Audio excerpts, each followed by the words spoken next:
You saw the thumbnail. You saw the title. You know what we're about to do. Welcome back, everybody. Happy Lord's Day to you all. Happy Sunday. Happy Mother's Day to all mothers out there as well. Thank you all so much for stopping by on today. This is going to be a fun one. We've had so many new people added to this Dear Woke Christian community. I thought it would be fun. I thought it'd be right to just, take a show to introduce myself, answer questions that you might have. Maybe you don't have any questions at all. Maybe it's been like, hey, this guy is kind of fun to talk to. The guy's kind of fun to listen to, whatever. So I thought it would be fun to do that. And so today is just going to be a Q&A. Feel free to ask questions. Put your questions in the chat, and I will answer them as my producer, which, by the way, I'm going to ask you a question about in a second, as my producer puts them up on the screen. So in the house today, I have one of my beautiful assistants. One of my beautiful daughters is running the deck. All right, just real quick. Who do you think it is? Do you think it's President Firstborn, or do you think it's Chief Executive Secondborn? In the chat, if you don't mind, let me know what you think. Who do you think it is? Is it Firstborn or is it Secondborn? In the chat. Go ahead and put a 1 if you think it's President Firstborn, a 2 if you think it's Chief Executive Secondborn. Who are you? Do you know who you are? She doesn't want to tell me who she is. Okay. All right, let me see. Get the chat up here. There we go. All right, we got some fun things going on. I actually have a video we're going to do a review of as well, because I thought it was kind of fun in light of conversations we've had recently. I thought this one was a great one. All right, so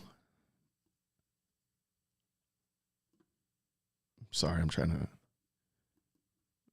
get these to populate on my end. I think we got it. None? Okay, not a problem then.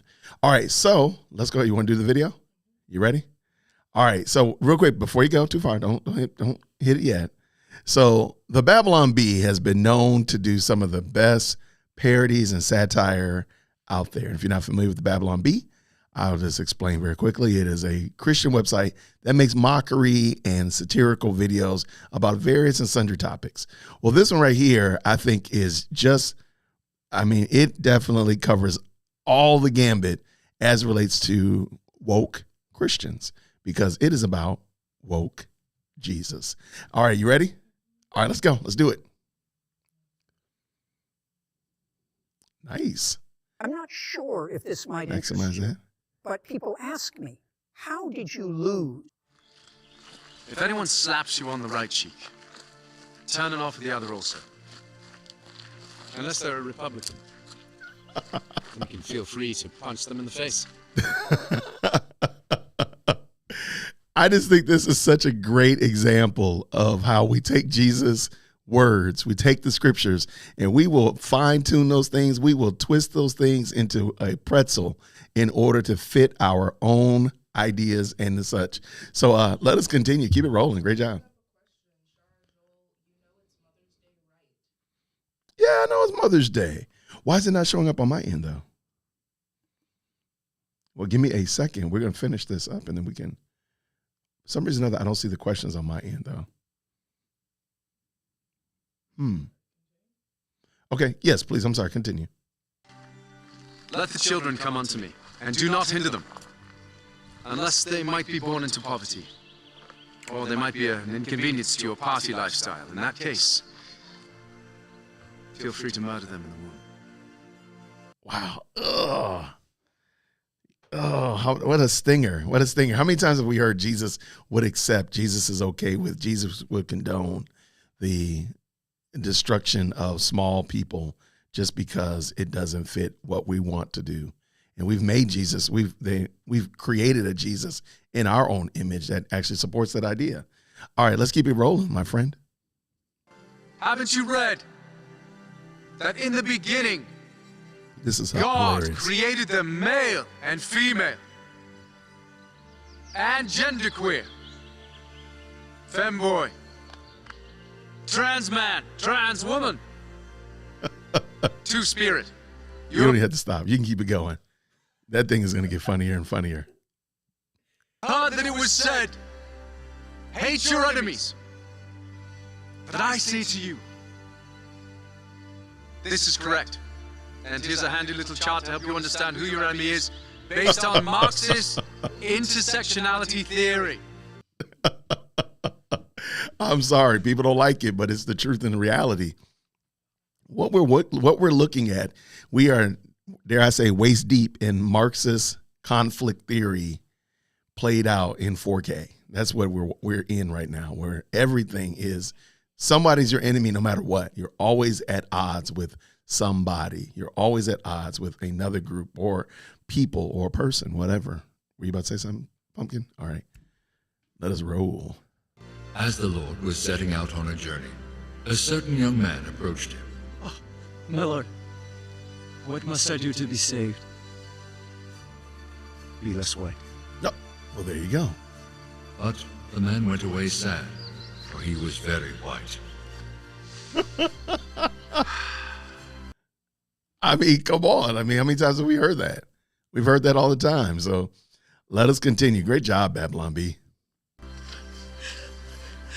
My Lord, this right here is hilarious. If you had been here, my brother Lazarus would not have died. Do not be afraid. For Lazarus will live again through this mail-in ballot. Shout out to 2020.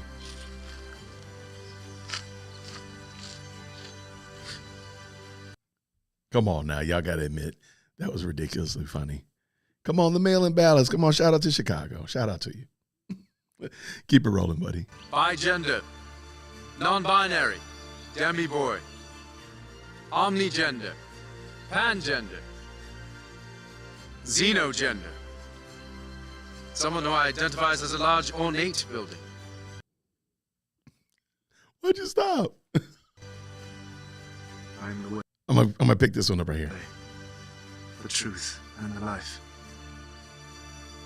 No one comes to the Father except by reducing their carbon footprint and getting vaccinated 12 times, like me. Come on now.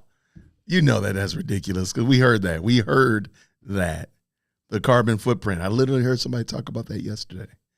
Like, come on, man. Are we for real? Are we really doing this? But the vaccination 12 times, that is out of control. Let us continue. Let us finish. Cancel your enemies. Cancel. Curse those who bless you. And burn down the whole country if you don't get your way.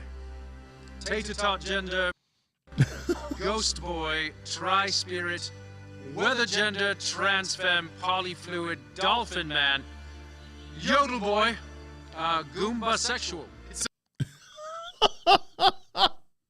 Come on, you got to admit. Come on in.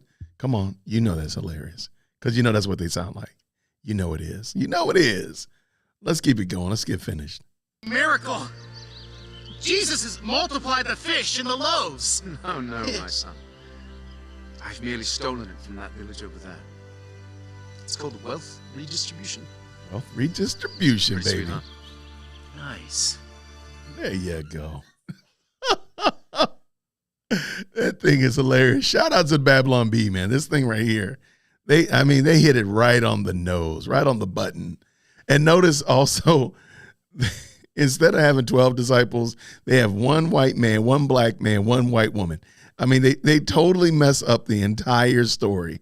But wait, this one actually gets better. Watch this one. Would you like to be healed, my son? Yes, of course, Jesus. Thank you. Thank you. Then fear not. For I have supported a new healthcare bill that will force you to buy insurance. Because I am a good person.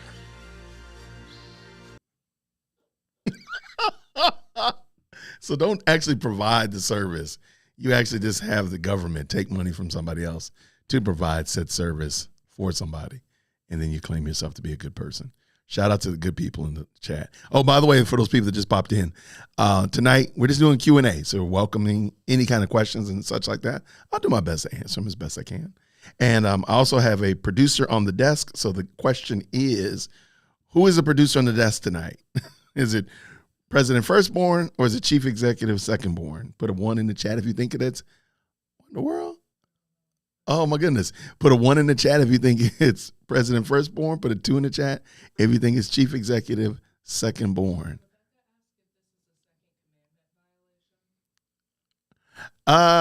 We'll do a question on that. We'll take the question. By this, they will know that you are my disciples. Save the question and we can answer it. Like put a little star by it and it'll put it in a little save box, and then you can go under favorites. If you have one of these yard signs, or you wear a Ukraine pin, oh, for sure. or you put one of these human rights campaign stickers on your camel. On your Here, camel. take one. Super sticky. Super sticky. Put it on your camel. That right there was hilarious. All right, this one right here is just ignorant. Let it go. Poor you will always have with you. This is because of capitalism. Eat the rich. Eat the rich. Eat the rich. Eat the rich. Eat the rich. Eat the rich. Eat the rich. Eat the rich. All right, so now they get. Infiniqueer. Oh wait, go finish. There's like 2 more segments. Barista queer. Cocaine bear gender. Marvel sexual. Hyper queer. Hedgehog brony. And last but not least, bi-curious demi-gokin. What about Shrek gendered? Yes. Shrek gendered too, yeah. Whatever you guys want. Make them all up. Just make them. The church is under attack. Marxist ideology. I thought this was an interesting segment, and we're gonna let it play in a second. But there's a book coming out that I thought was pretty good, and let it play. It's fine. The church is under attack. Marxist ideology and wokeism are attempting to hijack the gospel message and lead many astray. That's why you need Woke Jesus, the false messiah destroying Christianity, by best-selling author Lucas Miles. In this groundbreaking book, Pastor Lucas Miles exposes the dangerous distortion of Jesus by the progressive left. Get your copy now at lucasmiles.org/B. That's lucasmiles.org/BEE, and discover the truth behind the false narrative shaping our pulpits. Pop quiz. Which one of you is more oppressed? All right, who's Is it more the oppressed? woman or the darker one?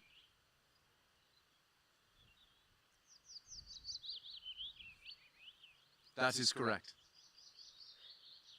Were you just watching a bad? All right, take us back to the main screen. Not bad at all. Good job. All right, for everybody that was wondering, my producer, you want to come by and say hi? You don't want to pop in and say hi? Okay. My beautiful producer is Chief Executive Secondborn. Shout out to Chief Executive Secondborn. I don't know how to give you the air horn because I don't have the air horn key over here, but we'll just let it slide. All right. So did you say there was a question, my love bug? If you hit it and hit add to broadcast, it'll pop up on the screen. There we go. I love it. Isn't this a second commandment violation? Rebecca, I think you are definitely, you have a case. I am going to say that it is not because a couple of reasons. It is a parody and it is meant to mock what people have propped up as a false and phony Jesus. Now, if you said that in fact it was a second commandment violation, because hey, I'm Presbyterian. We definitely borderline on nothing, no images at all. However, I think we would appreciate, like, you're mocking what people have propped up as a false and phony Jesus. So the image that is on the screen is not real Christ at all. Nobody's actually, they're deliberately making it not Christ in order to use it as a parody. So I would not say that it is a second commandment violation, but I do understand why you asked the question. Excellent question. I appreciate it. All right. Before we get too far, I do thank everybody for stopping in. Oh, you can take that off the screen. Perfect. Is there another question? Okay. Do you want to drop the comment on the screen? What do you know about that? Oh, MS Retired. Thank you so much for the super chat. Thank you so much. I didn't see this. I love how you referred to your family. I come from a large family where dad was always referred to as his people and never as his children. He wasn't interested in raising children. I totally understand. I enjoy these little crumb snatchers that I have. They're fun. You know what? Matter of fact, here we go. That's what I'll do. If you follow me as if you're a subscriber to the channel, I will do a quick shout out to all my members and let y'all see Chief Executive Second Born working so diligently back there. He is so diligently working. Let's get a shout out to the diligently working one. I love it. I'm trying to find a good way to do that. No, thank you so much, though. I appreciate you so much, Retired, for the super chat. Thank you so much for the support. You've been a fantastic supporter of the channel, and I really do appreciate it. Thank you so much. Thank you so much. All right. Was there another question? I thought I saw one. If y'all drop Q in front of the question or the word question, it makes it a little bit easier for my lovely assistant to find said question. Are you early? You have sworn. Nah. What's for dinner? Taylor had ramen for dinner. She loved it. And a Red Bull. I'm sorry, y'all. I'm sorry. I'm a terrible dad. Yes. Can you put that Happy Mother's Day from A Servant up? Happy Mother's Day again. If you just came in, I do want to say Happy Mother's Day to all mothers. Thank you so very much. There we go. And Happy Mother's Day to all moms. Thank y'all so much. All right, if you're following me if you're a member of the channel, you can see Chief Executive Second Born over there trying to earn her keep, helping dad.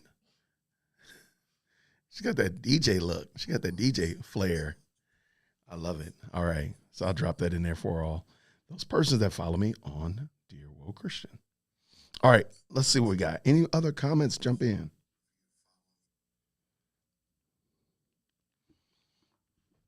So hopefully you all had a wonderful Mother's Day again.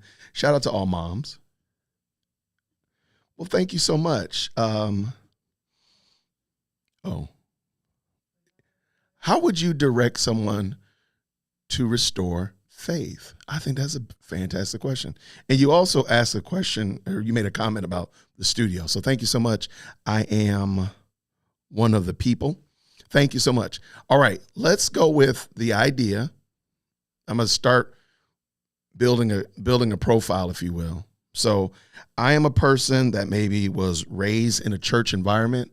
I was raised in church, and over the years, I went to college, I got married, I had kids, life happened, and lo and behold, I no longer am a participant, but I'm not antagonistic toward the faith. So let's just say, you know what, I'm just kind of like it or leave it. Sunday, I could go play golf. Sunday, I got to cut the grass. Wednesday, Bible study. I got other things to do. So the faith and growing in my Christian faith has kind of fallen by the wayside. Let us assume also that you really do want to, but you have not been able to get yourself together, if you will. So I would treat this the exact same way as if somebody, I am one of the people. If you were wanting to improve your diet, if you were looking to maybe tackle a huge physical fitness goal or maybe a monetary goal, I would say get around people who are like-minded, who are desiring that same thing. So just like if you were wanting to run a marathon, you would get in a run club and probably be in the intermediary part of it, the 5K group, but you're slowly wanting to get up to that 26.2 mile run. So the same thing there. I would say if you've lost the faith, then I would want to be around people. Maybe you don't want to go to church yet, and I'm going to give you a little grace there, but I would want to be around people, whether it be a local pastor, a group of men that are doing a Bible study, the local coffee houses around here. You can't walk in there without seeing at least one time a week some group of men having a Bible study. And I want to be around those kind of people because if I feel and see that the faith is important, then I want to be around people who are going to encourage me in that. And then also I want to personally privately, I want to dig into the scriptures myself. So I want to maybe just start plowing through the book of Psalms, reading through and just asking God to help me understand what I am reading. So as I'm getting involved with Bible studies or getting involved with fellowships and study groups with people outside of church, then at least I'm doing something to properly prepare myself that eventually I want to be in church. So if somebody has lost the faith and want to restore their faith, that would be what I would recommend. Get around people who have like mind that are growing in their faith, that are going to walk alongside you. Make an attempt of a serious effort to study and read the scriptures myself and understand what God has already given me. But then also, I'm going to make a plan to eventually, just like with the marathon. So you're going to go ahead and book that marathon in 2025. April 2025, I'm running a marathon. You know what? I must have hit the reactions button. That must be what that is. Yeah, that's what it is. The reaction button is coming on. So just like you would be running the Boston Marathon in April 2025, then I'm going to go ahead and plan myself. I need to get ready to start finding a church that supports and promotes what I want to grow in, which is God's word and God's truth. So that would be my answer. Excellent question. Not a problem. All right. You are testing my faith, Taylor. Because you know what? I can't read that. Can you pull the box and make it bigger? Just pull one corner of it and it should make it bigger. Of the aha, there you go. Now move it up. You can move it up under my chin. Aha. Any suggestions on finding a church that actually preaches the gospel rather than preaches themselves? This is a struggle for my family, even in a denomination I trust like PCA. What? Man, come on now, PCA. Get your lives together. All right. I love this question. Thank you so much. Matter of fact, Chris from All Things Theology and I did a video on how to find a good church. All right. So here's my steps to find a good church. So, of course, go to Google. Go to Google, and I would look at churches in my immediate area. You can start with 5 miles, 10, 15, 20, however far you feel comfortable. But then let's say you find a church. Let's say you find 3 churches, Salty Watermelon. You find 3 churches that are about 10 miles away from your house. Not a long distance, not a trek and all that kind of stuff. Not bad. Next thing I would do is I would go to their actual websites. I would go to their websites and I would look under About Us. And under About Us, I would look for anywhere where they show you their leadership, anywhere where they show you what they believe. Now, first things first, I don't believe in female pastors or elders or deacons or preachers. So I'm looking for, on that website, do they have female deacons, preachers, pastors, or leaders? And sure, you can have like chief director of kids ministry. That's not a pastor. That's not a deacon. That's not an elder. That's not a leader. I'm going to give you grace there. But if they have female pastors or co-pastors, or matter of fact, if they have a husband and wife and they say pastors Johnny and Sally Smith, that's already a red flag. That, matter of fact, if I see that, I'm going to go ahead and push that out of the way. But let's just say they have all male leadership and they look like they have deacons and they have elders. Okay, not a problem. I'm going to go to what they actually believe. Now, a lot of the time, this can be just like what they call file cabinet theology. A church might literally have what they believe and they'll just put it in the file cabinet and they'll never refer back to it. So what I do is I would go find what the church believes. And this is kind of interesting. You can cut and paste what they believe, cut and paste it, put it in a chat GPT and ask, have you found this anywhere else on the internet? And it'll be interesting to see how many other churches are using that exact same boilerplate, what we believe about God, the Bible, church, leaders, blah, blah, blah. And usually if you find it that is basically cut and paste, that's going to be another red flag. But let's say they have a firm, solid belief system that does in fact jive with what you understand about the scriptures and about church. The next thing I would do is maybe go visit. And from there, I would do not. If you have little people, do not put your little people in the kids' church, Six Flags Over Jesus, the nursery, unless you really, really feel comfortable. The reason I say that is because if you go to the church and you find that it's problematic, but they really did a great job and your kids really love it, you're going to be miserable. You are going to be miserable because your kids are going to always be like, Mom and Daddy, I want to go to that Six Flags Over Jesus church. And you're going to be like, no, this is not the church that we need to go to, but they've already kind of got their hooks in your kids. I'm just saying that. I'm saying that from experience. But let's say you and your husband or you and your family are able to go and you don't have little people so they can actually sit in church and enjoy church with you. I would go and just check it out. Give them a checkout. I'm not saying that if they have a praise team, they're bad. I'm not saying that. I'm not saying if they have a choir that they're good. I'm not saying that. What I am saying is, what is the order of service? What is church about? Is it about me? Is it about you? Or is it ultimately about us worshiping the true and the living God? That would be my, again, not in any kind of order, not any kind of steps. But let's say that you go and you say, hey, the sermon was great. It was biblical. He preached from the scriptures. It wasn't a topical, which, by the way, topical sermons are not bad. But it wasn't just a topical sermon. It was a sermon that was Christ-centric, that was Bible-focused. Okay, not bad. Next thing I want to do is I want to meet with the pastor or the associate pastor or one of the members of church leadership. And I want to see how quickly do they allow you to meet with them and who are they on the food chain. If it's you can only meet with the janitor in 8 weeks, that might not work.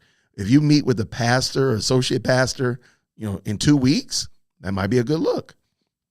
And then from there, of course, I'm interviewing that pastor and I want to find out hey, how are you shepherding and discipling my family so that we can grow in Christ likeness? So those are some of the things, again, without knowing anything more about your church experience, Salty Watermelon, but rather just an opportunity to point that out. And I hope that made sense. And let me know if it did. That'd be my little 2 steps or multi-step, if you will. I realized I didn't put that picture up. I told you I was going to put the video up of Chief Executive Second Born working, and then I realized I didn't actually do it. All right, here, hold on one second. Is there another one?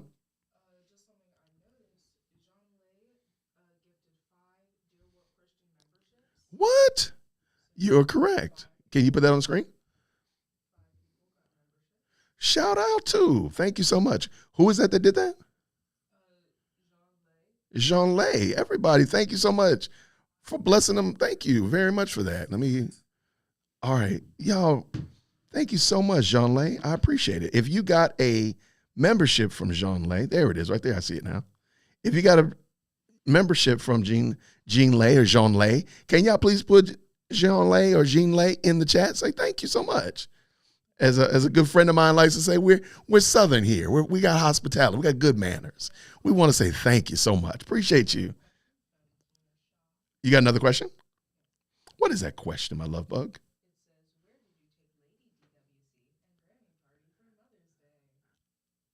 Take that question off the screen. Get that question off the screen right now. Get that question. And moderators, go ahead and put Q in the 0-second timeout. Don't be coming in here asking me that kind of questions. How dare you? Insert the how dare you. Okay, let's be honest. Y'all know Mother's Day is a boondoggle to take people out, right? So the intention was to take my wife, Lady Dear Woke Christian, and Grammy Party out on Friday, and that fell apart. And then things just got busy yesterday. So they're going to get some love this week. It's just what it is. Y'all got to pray for Dear Woke Christian. I'm trying my best. There's just too much going on. So, and there's a lot of stuff happening around here at Chateau Whitaker. So y'all can get Q out of timeout now. How dare you? How dare you? You got another question? All right.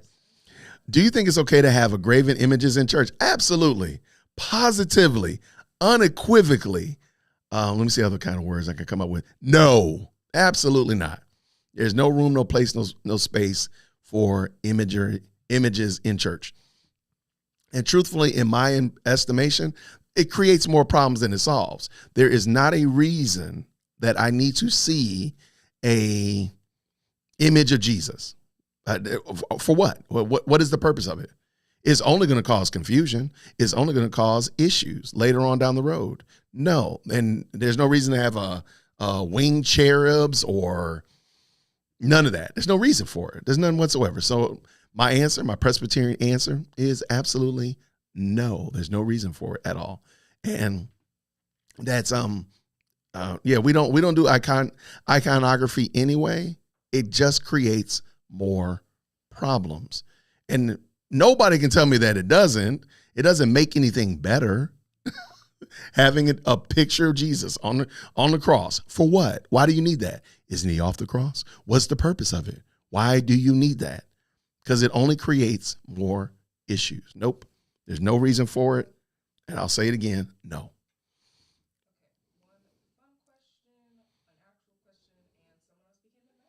Let's rock and roll. Let's rock and roll. So now that you are slacking, Mother's Day is a made-up holiday. Okay, it is, but that's not the point. No, Mother's Day is a performance holiday. There's no male performance holidays. All performance holidays are women-centric. Just saying. I know. I'm here for the smoke today. But I mean, I participate in it. I participate in Valentine's Day. I participate in Mother's Day and that. But I'm just saying they're all performative holidays. Nobody performs anything for Father's Day. It's not did you not get something for your dad for Father's Day? Not one person's going to bother anybody next month about Father's Day. I'm just saying. Put Q in timeout. Absolutely. Absolutely, Salty Watermelon. If you're talking about the woke Jesus Babylon Bee, that whole thing is a mockery. So it's not like we're attempting to put forward a Jesus that is correct. They're mocking the people that have used the scriptures against actually what Jesus has taught, against what the real Christ has taught. That's why there's an image. That's why they're using the woke Jesus. But on the same note, though, nobody's worshiping that fella. Everybody realized like they're making fun of the woke ideology and the woke ideas that brought about the need for Dear Woke Christian. What's up, Discernment Files?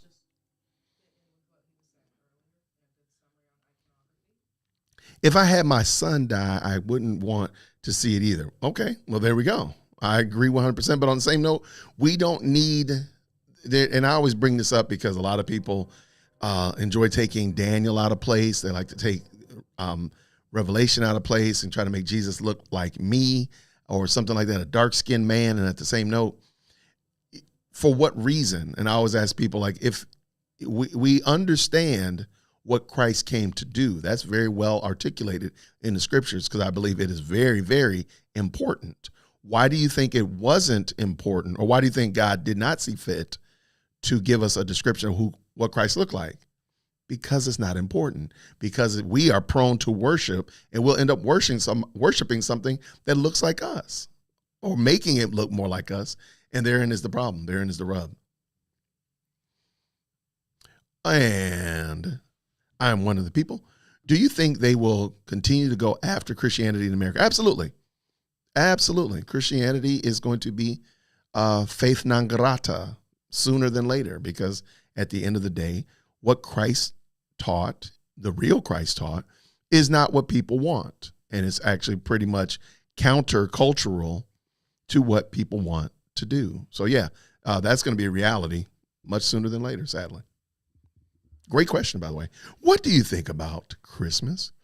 I think it's a great time, man, to get a couple gifts or have a reason to buy myself a couple gifts, decorate the house, or at least nothing else, clean up my house pretty well, go on a vacation with the family. I think Christmas is a great time. That's a great season to do that. There you go. Notice I didn't say, however, anything about Christ, because I don't believe that the commercialized Christmas that we're referring to, A Servant's Heart, has anything really to do about Christ. I think it's really more of a commercialized activity. And sure, we can participate. You can give gifts and show time with your family and loved ones. I think it's great to do that. I do think that there's time and reflection that we can add and talk about Christ and make much of Christ. But at the end of the day, I'm not going to sit here and tell you that Jesus was born on December 25th. Not going to waste my time doing that, because I don't believe that that's the the case. However, I do believe that it's a great time for us to reflect and think about and focus on what Christ, his advent actually does for us, because this is the start of our redemption. So therefore, I think that this season of Christmas is a wonderful time to, again, focus in on what God has done through Christ to give us redemption. But at the end of the day, but we can do that every single day. Let's just say it like that. Excellent question. There's no other questions. Thank you, Taylor. Appreciate you, baby.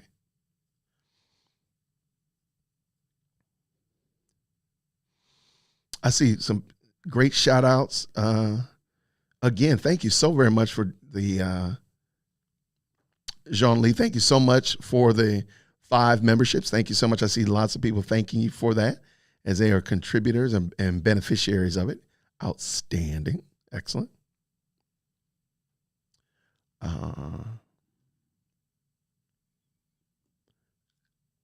All right, I see. I'm just looking through, making sure. Do you see anything else, Asher Bear? Oh, they love conversation, man.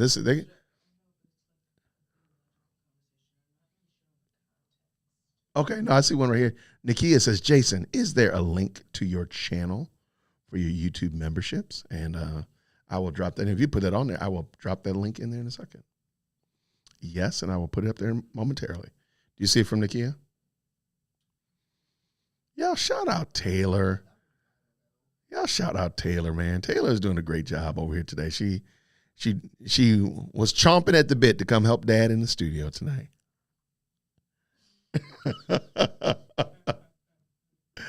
Oh, she was chomping at the bit. Y'all drop Taylor. Put Taylor in the chat. Let Taylor know we appreciate her.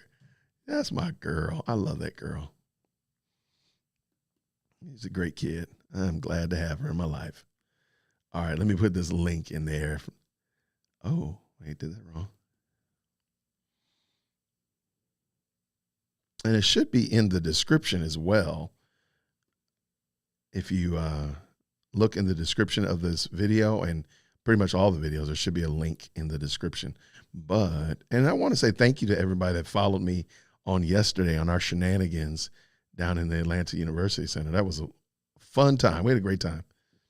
Shout out to Independent Mail, who came and hung out with me and drove around with me yesterday through the Atlanta University Center. That was a lot of fun. We had a good time. Why don't I see my link? Because. Question: who is a daddy's girl and who is a mommy's girl, first or second born? You want to chime in? Really? Okay. All right. So firstborn is more of a daddy's girl, and secondborn said that she's more of a mommy's girl. Okay. All right. I can dig that. I can see that. She said it quick though too. Like, you sure you don't want nothing to do with your dad? Okay, I got you. Or you can just say we both love Dad. We both love Dad. How about that? All right.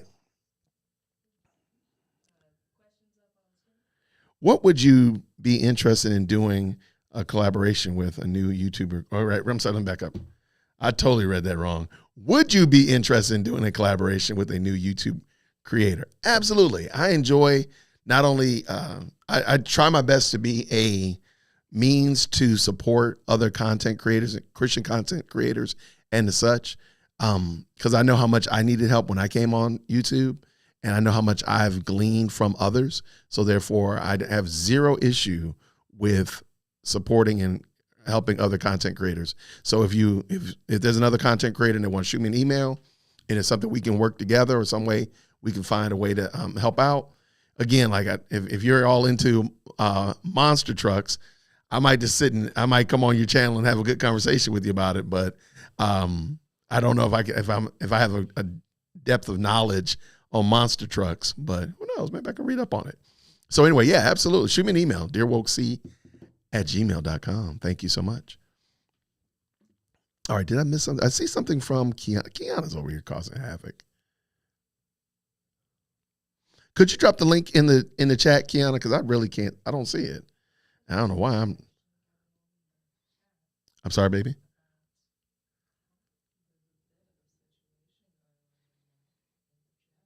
What's the situation going on in chat? No, it's okay. That's okay. Well, there was the moderators will. The moderators will. So I'm cool because I have moderators? Okay, well, thank you, baby. I appreciate you. I appreciate you, baby. Taylor, are you still into ramen? She literally had ramen for dinner. She was literally eating ramen before we got started. No, and she just said she doesn't go anywhere else. So she's like me in that regard. Once you find something you like, why try anything else? If you like ramen and this place gets you ramen like you like it, what are we looking for? What do we need?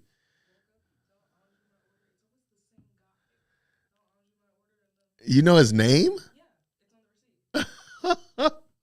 I love you, Taylor. You're best friends with the guy at the ramen place.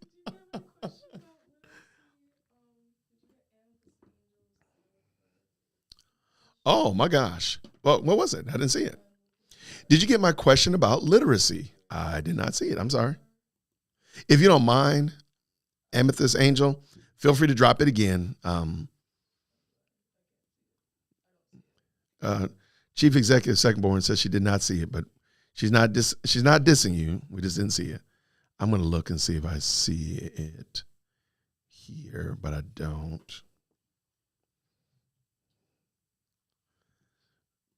All right. Yeah, I don't see it, but that doesn't mean anything. If you could just drop, or if the moderators run across it, feel free to let me know. Yeah, I don't see it. Sorry. With the wrench. Some of them are moderators as well. Did that question pop back up? What's going on, Rick Caldwell in the building? Caldwell Apologetics in the house. Good to see you, brother. Where did I see? I'm really looking for this question. I hate that I missed it. All right, I see one statement from her. Right, great tour. We're trending together. Dad and daughter working together, saving the world. Oh. Yeah, I don't see it. I do apologize, Amethyst Angel. Feel free to hit the question back again. I do apologize. Between the two of us, both of us are spectacle glass wearing. I think both of us are blind. Yeah, probably so. What's going on, K-Dub? Good to see you, sir. Good to see you. Chris from All Things Theology, as well as Rick Caldwell. And I also saw Richard from Richard Contramundum or Contra Talks is in the chat as well. Good to see some good quality YouTube content creators. If the moderators would feel free to drop their links in the chat, that would be outstanding. Let everybody know these are some good people to follow and check out. There's a question from I Am One of the People, Taylor.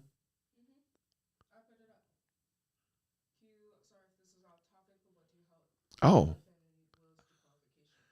Oh, no, this is right on task. This is right on task. Okay. I'm going to tell you what I think. I don't think that Fonnie Willis is going to get her license revoked. I don't think she's going to be disbarred. Same thing with Nathan. I'm sorry. I don't think that's going to happen. I just don't think these people here in Georgia have the appetite to do the exact thing that's right. However, I do believe that the appeal is going to, the Trump team will actually win the appeal and get her removed off of the case, and then the case is trash. Personally, I believe that this is all just a stunt anyway. It really had no legs to start with, and therefore, I don't believe that it really had longevity. I think it was really just lawfare. And if you look up lawfare, I Am One of the People, it's just a way of using the legal system to prosecute your political opponents. And I think that's what we were watching. And the more you listen to what's going on in New York, you got to kind of think like, yeah, this is getting kind of shady. The more you listen to what happened in Florida with the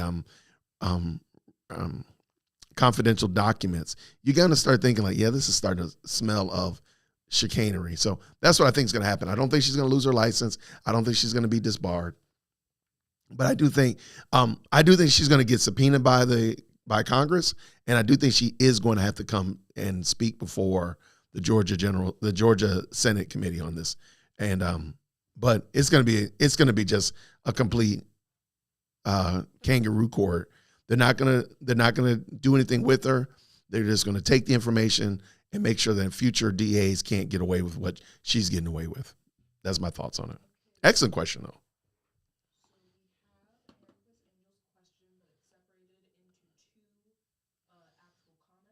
Okay, that's fine. Make it so.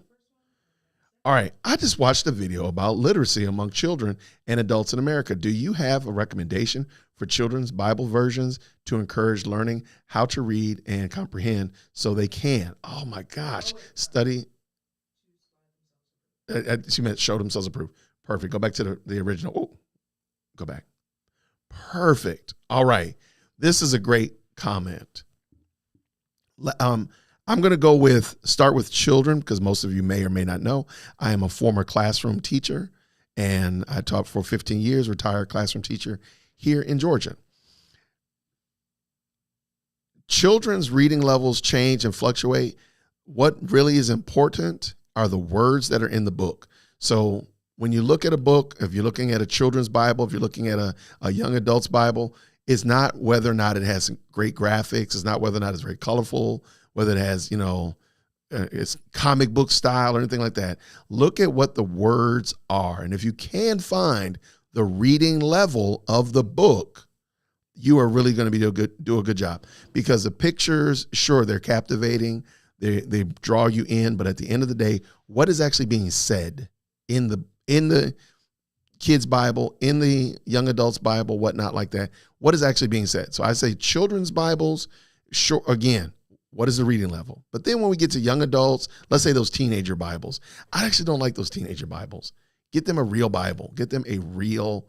I like the ESV. I'm a fan of the ESV. A friend of the channel, his name is Tim Frisch from A Frisch Perspective. He does Bible reviews, and he's done several reviews on Bibles for young adults and even children. And if I can get the moderators to drop the link in there for his channel, that would be outstanding. But because he has some great reviews and some great suggestions on things like on other versions of Scripture that would be good for young adults to comprehend. But I would say start with little people. I'm looking at the quality of the words. What is the reading level, especially if you have a reader or a young reader or a developing reader? What is the quality of the written text that's in the book? Now, then you can look at how engaging it is, how colorful it is, all that kind of stuff. But what's most important is what is actually written in the book. And then next, we're looking at young adults. Again, I'm not a fan of young adult Bibles and themed Bibles like that. I would rather you just get a real text. Now, I know that Chief Executive Secondborn and I think Firstborn both had was it the Action Bible you had at one time? They didn't really rock with it, but did y'all like that? It's a comic book style. Yes, and they do have an actual Bible with the mini comics in between. That one is perfect. Okay, so Chief Executive Secondborn is called the Action Bible, and I know lots of kids at our church have it. It is very comic book like, but I think the text itself does meet the standard that I had, because I remember the students had it when I was teaching. I've seen it before. So I do believe the text actually is on grade level and actually encourages sound reading of the text. So therefore, I would be okay with that, if that makes sense. She approves. Now is that good? Whoa, did I miss something? Okay, were you about to put something up there? Yeah, I was just going to say, then for adults, let's say now we talked about children, young adults, and now we're talking about adults. Get a text that you actually can comprehend. I would stay away from paraphrases. Again, I submit to you Tim Frisch from A Frisch Perspective. He literally has a spectrum of paraphrase Bibles, which are just me retelling the story in my own language and vernacular. That would be like the Message Bible, the Passion Translation. There's several other ones that are like that. But then you got a much more literal, and you have what's called word-for-word translations.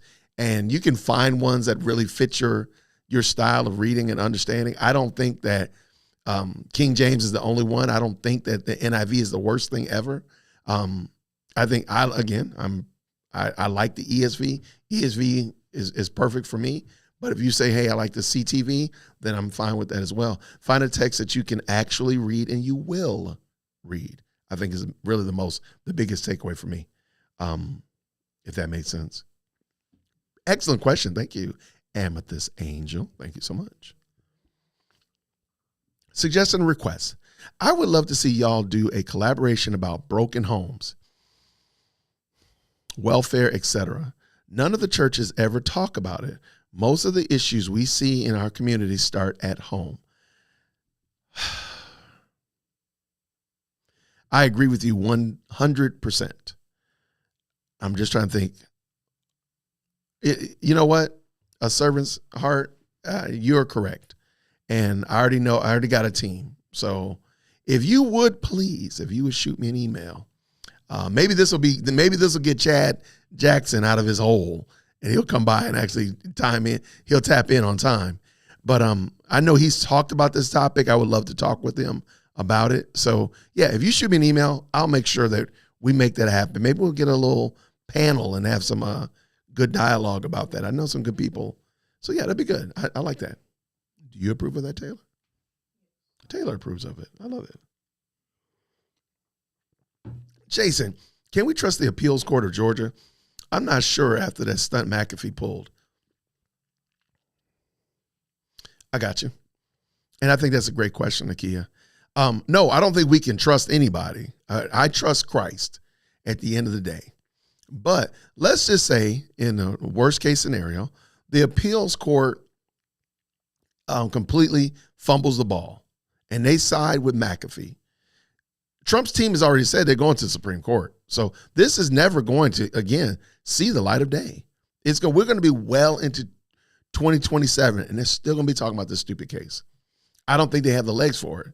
Now, I do think that there's possibility that Fani Willis will be thoroughly challenged by this young lady Kramer coming out of Fulton County. So there's a possibility she might not be DA. It could happen. Crazier things have happened because please keep in mind, Fani Willis's missteps are not just with this Trump case. You still got the YSL case that is a dumpster fire every day. You have so many other instances of her not doing right. And goodness gracious, if she gets subpoenaed and she does not go to Congress, Jim Jordan, if she gets subpoenaed, she does not come to the Georgia Dome with Bill Cowsert, that's going to create some problems for Fulton County. And people in Fulton County are going to have to make a decision. Do they want somebody who's so obstinate, so headstrong to not do the right thing? Or do they want to start with a clean slate? I think it's possible. But I don't trust this appeals court. I trust that Christ is going to do whatever he wants to do. And he's going to put whoever he wants to put in this place. But I think that there's so much foolishness going on, Nakia, that I'm like, I don't see how it could go any way good for Fani Willis. But that's my little 2 cents. I was in DeKalb County yesterday. I was worried, boy. I was worried. How about the Adventures in Odyssey Bible? Absolutely, positively not. No, that's a good, if you want to, Adventures in Odyssey was a great series. And if you wanted to, maybe just have it in your collection or whatnot. But I'm not reading that for sound biblical understanding, but rather just a book of stories to be able to read to a child. Maybe so. They have it at the thrift store. I mean, more? No more. What'd you say, my love bug? Okay, yeah, if you have a question, I would gladly answer it.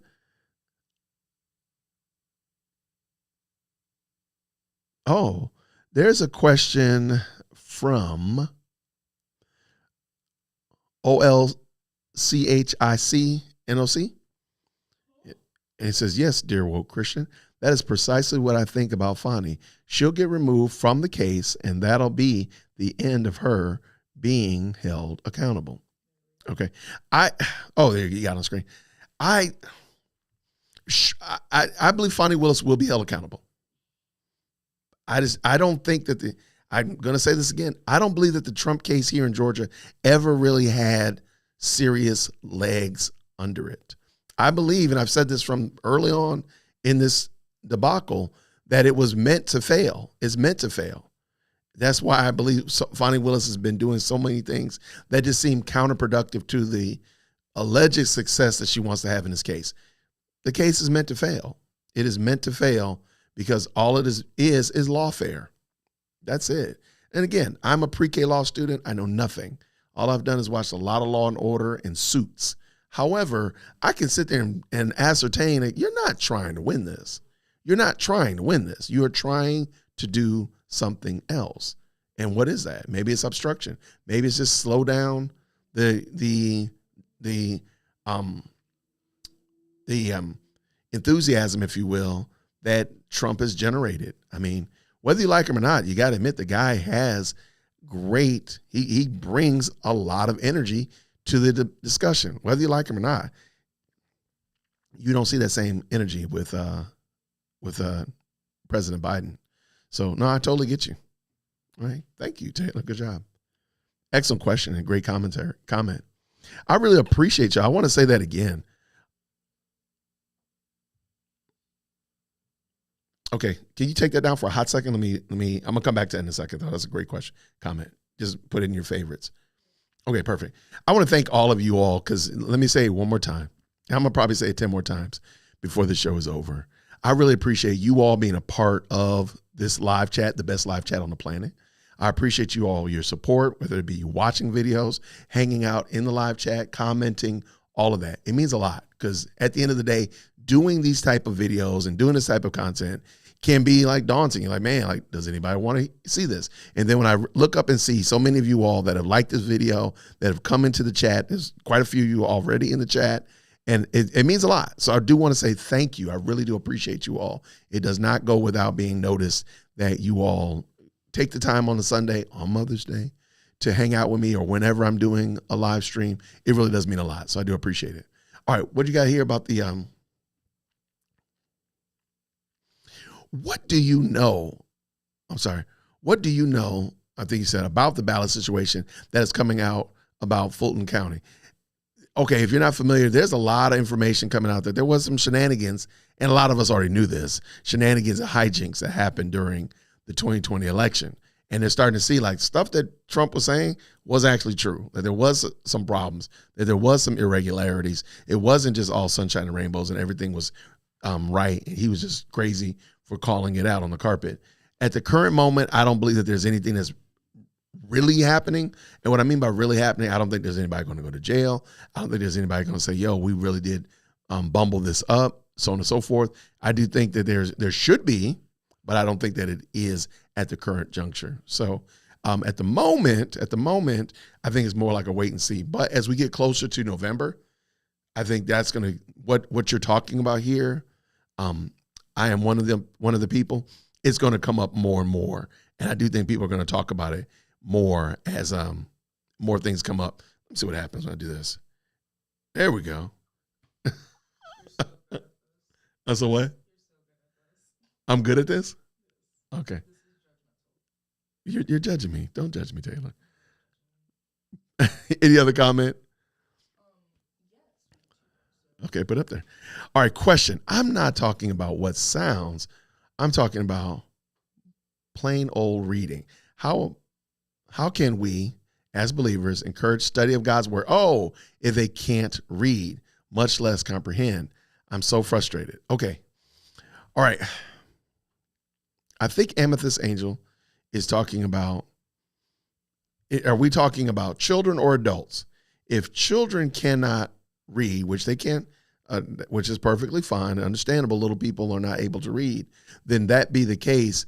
Little people are not studying God's word. They're just actually learning and even memorizing stories. So that's why most Sunday school classes and most VBSs love the Old Testament because there's so many stories in there that little people can learn and memorize without having to have a robust understanding of the English language or a robust understanding of language. They can just memorize these stories like Jonah and the big fish, David and Goliath, Joshua and Jericho. There's a lot of stories like that they can learn. Now, as they become readers and learners, then that's when we actually encourage the study of God's word to actually dig in and look at it. And there's tons of study tools and advice that we can add to it. But I think if we're walking with somebody as a child, I think that's what we're referring to as a child into understanding. But let's just say we have an adult that is not able to read.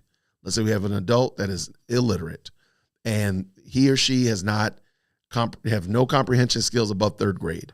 Then we are going to, I as the learned believer, you Amethyst Angel, as the knowledgeable Christian, are going to walk alongside them and teach them. You can do just like I would have done in a second grade class, teaching second graders to read. You would be doing this with an adult.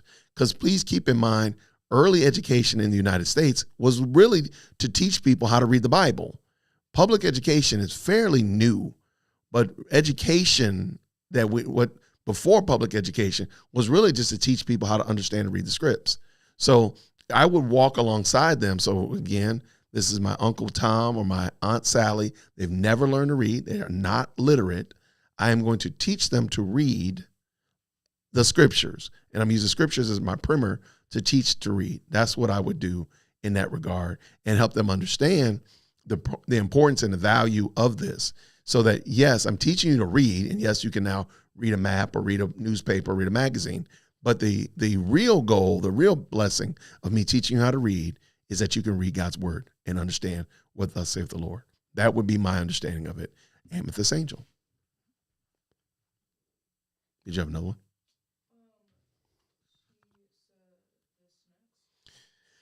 They're not becoming readers. That's my point. Okay.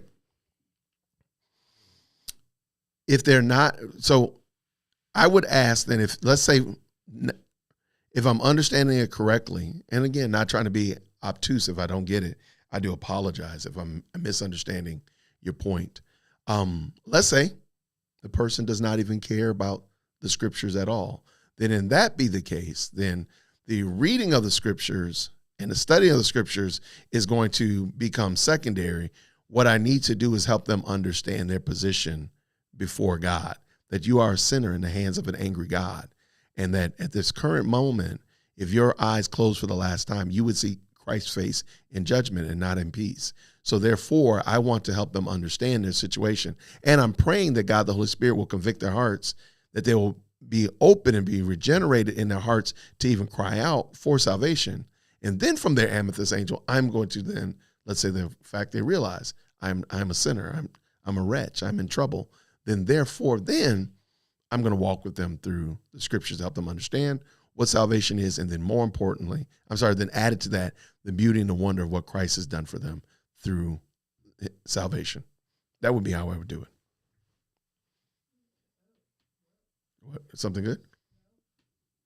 Or nothing else? Late to the party, says Rashida. Good to see you, sister. But have y'all talked about what happened at Tony Evans' church today? Uh-oh. What happened at Tony Evans' church today? I don't know. Oh, he had a woman preach today's sermon. Tony Evans has done that before, though. Tony Evans has done that before. And is Billy Graham's daughter preached at his church. Tony Evans does not have a biblical understanding of male headship within Christ's church. So I've actually seen women preach at his church before. So that's not actually surprising at all. Actually, I thought you were going to say somebody was like protesting or something crazy at his church. But actually, I'm not surprised. So no, I didn't talk about that because I didn't know about it, but I'm not actually surprised at all that he would have a woman preach for Mother's Day. I'm sure. And I'm sure it was some mother focused type of situation, which I'm not surprised at all. But good question, though. Thank you so much, Rashida. I appreciate it. Chief Executive Second Born is holding it down over there for me. Shout out to my second born. Did you have another one? You can take that one down. There's another one from Nakia, the very last one, most recently. Has Tony ever addressed it, woman preaching? As far as I know, because I don't follow Tony Evans that hard, as far as I know, Nakia, I don't know that he has, but I see it in his pulpit, and we saw it even today, as Rashida just pointed out. He had a woman preaching there already. So you don't have, for the 51 other days of Sundays of the year, have a high view of who it is that should preach, and then on Mother's Day decide that you're going to just fall off the rails. So he's probably fallen off the rails far more. If we do a search, I'm sure we've seen far other women preachers in his pulpits, besides even on Mother's Day. I wouldn't be surprised. Outstanding questions. Thank you so much.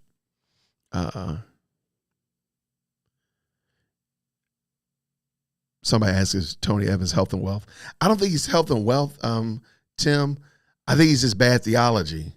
I don't think he falls in the true category like health and wealth, like Benny Hinn, Stephen Furtick, Mike Todd. I just think he falls in the category of some borderline sketchy, problematic theology over time. So I wouldn't put him again in the health and wealth. If I had to, I wouldn't be mad at you if you put him there. But I think the bigger issue is that theology sometimes falls short with Mr. Evans. Man, you know what?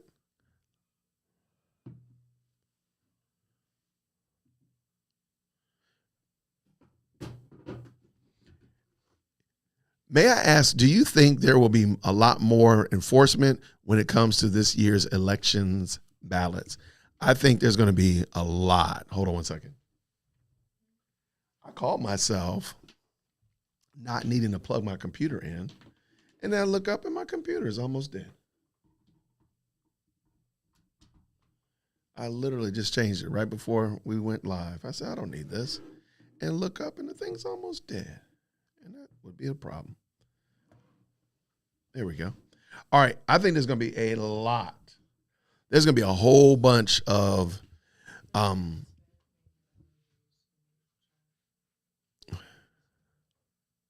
that's okay. I think there's going to be a lot of poll watching. I think there's going to be a whole lot of, I personally, this is going to probably be the most secure election we've had. I don't know what they was doing in 2020, but I think this is going to be a very secure election, in my opinion, because there's going to be so many people watching over each other's shoulders from both sides of the aisle. So I do think it's going to be pretty secure, but again, anything can happen because cheaters are going to try to cheat. That's hands down. All right. You said what, my love?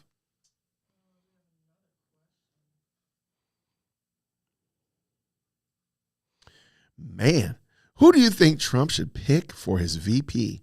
All right. I don't know who he should pick for his VP. I'll give you a criteria of who I think he should pick. Whoever he picks should be demonstrably younger than he is. I'm talking 50 years, 55. Whoever it is needs to be considerably younger. And I'm also going to say this again. I know people don't like this because I'm playing with the optics here. The person that he runs should probably not be just another white person. And the reason I say that is simply because identity politics since Obama has become has ruled the roost. And running two white men is not going to look good because, Joe Biden has got Kamala Harris. And she's younger than Joe Biden. So we already got that optic right there. So whoever Trump picks has to be considerably younger than him and has to, again, it doesn't have to be a woman, but I'm saying it needs to be a man of a different ethnicity or at least can resonate with non-white people. And I know that sounds bad, but this is just theater anyway. This is just theater. So we're trying to make sure we get the right actors in play. And so recognizing how they're going to move and what they're going to do, I think Trump, if he was being wise, using good common sense, he would pick somebody that's considerably younger that would actually resonate with non-white people, whether it be the Hispanic population, the black population, whatever. But he needs to be able to resonate with other people that they can say, oh, I can resonate with them, because it's just theater. Good question, Rebecca.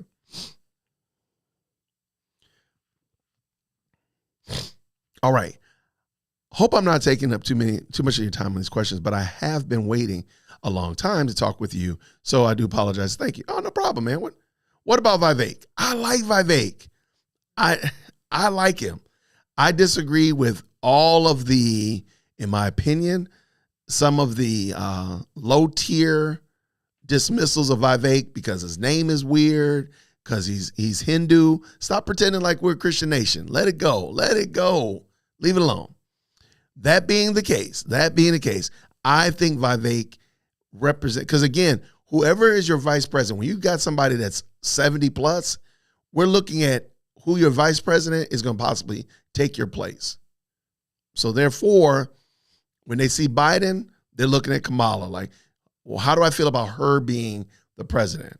Same thing with whoever Trump picks. So therefore, I think people need to ask themselves, do you feel okay with learning how to pronounce President Ramaswamy, or do you want him to pick somebody else that's going to possibly not resonate with the people? Because I think a lot of people did like Vivek. Okay, baby, I had an entire video where people went in on your dad in the comment section because I was saying it, Vivek. But there, and I'm telling you, the phonics police were present and accounted for, and they told your dad that it's Vivek. But watch this. That's okay. Hey, look, I'm trying to stay alive. I'm trying not to catch the smoke. I'm trying not to catch the smoke. Trust me, they're gonna be in the comment section if I pronounce it wrong. Trust me, they're writing it phonetically and hieroglyphics and everything else. All right, any other ones, baby? My daughter, y'all making my daughter laugh at her dad. All right. Has too much charisma for, wait. Has too much charisma for VP. Who is that? Oh, wait, no. I think somebody said Tim Scott. I don't think Tim Scott is the best pick. Maybe Vivek, but he has too much charisma for VP. I think they need a person with charisma. You can take that one off. I think they need somebody who resonates with the people, personally, in my opinion. I mean, at the end of the day, wait. I like him until I realized that he really shouldn't compromise on a non-Christian. Yeah, I have a, oh, there you go. Thank you so much. Tater still skin. I have a different opinion on this. I'm not under the impression that America is a Christian nation. And I'm going to just stick with, as I've always said, we wholesale murder our children. At this moment, we deserve whatever we get. The asteroid, the number 10 plague with a side of number 7, we deserve it. So therefore, I'm not under the impression that, if we hired a Hindu as the president, that would be what caused the asteroids to hit. No, we've deserved it. We are, as my mom would say, we're on borrowed time. So I'm not taking that anything is going to, short of us repenting for what we've been doing and what we've done, I don't think anything is going to be worse than what we've already done. That'd be my little 2 cents.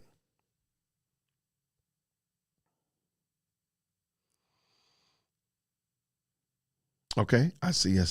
All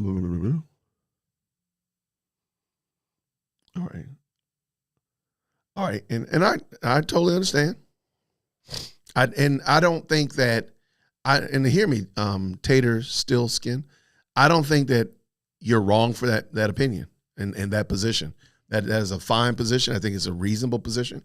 It's not somewhere way out in left field. I perfectly understand you. I just don't see that in the world that we're in and the climate that we're in and what we've done as a people, that we really have a leg to stand on. That if we hire, I mean, like, am I to believe that Obama was a Christian?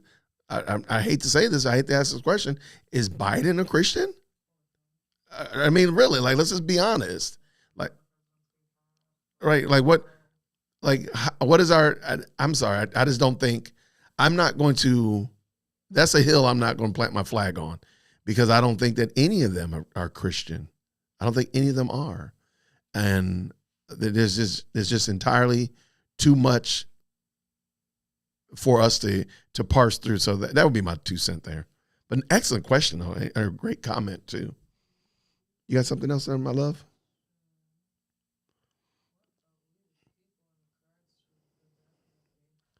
What about we the people in regards to, I mean, to me personally, at this moment, again, like, I'm just enjoying watching the theater. So if Mr. Ramaswamy, I did get that right, if Mr. Ramaswamy is the best actor to be on the stage, then that's it. I'm just trying to book the right actors to be on the stage, because I don't expect them to make us a Christian nation. I don't expect them to make us a Hindu nation. We as a nation are on borrowed time. I'm saying it again. So therefore, I'm just here to watch the theater. I'm here for the theater. So I disagree with people that say, well, because he's a devout Hindu, he's disqualified. Because I want you to convince me that Trump is a Christian. Please convince me that Biden is a Christian. Y'all have no problem hiring Nancy Pelosi. We had no problem hiring these other people. Like, I don't think that's a good reason to, and please understand, the Lord knows who it is. So he brings people into position.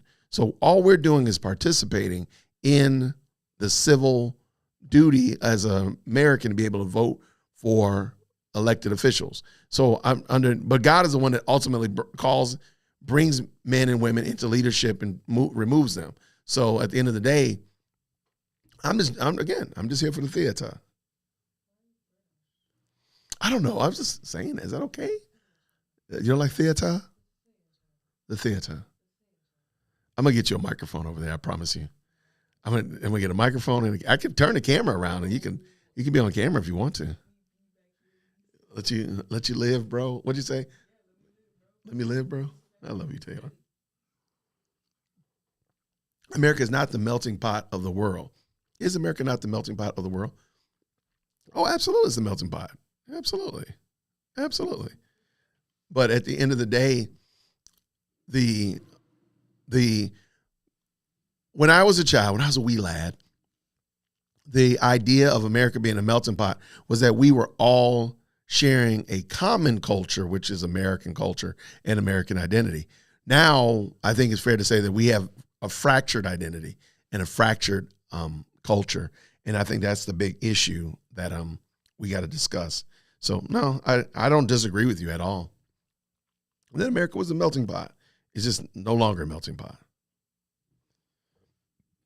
I remember them being controversial about voting for JFK in office because he was Catholic. I agree. And I think that was probably, again, that was probably one of the last real us versus them. This nation holds a particular belief system, and we want leaders that support said belief system. Because now, I mean, since JFK and the whole whether or not we're going to vote for a Catholic, now I don't think we really have a leg to stand on, in my opinion. In my 2 cents. I'm sorry, I just want to make sure I got this.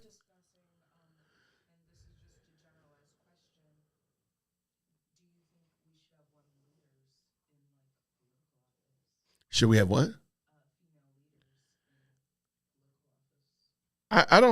I can see, I've heard the argument against it.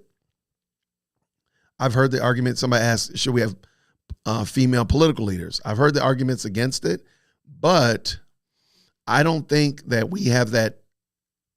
It's, in my opinion, no. I don't think that that's the same valid argument. I think women are able and capable of leading in such of that nature. Now, is there a possibility that you could say that they shouldn't? That's not a hill I'm going to even plant my flag on.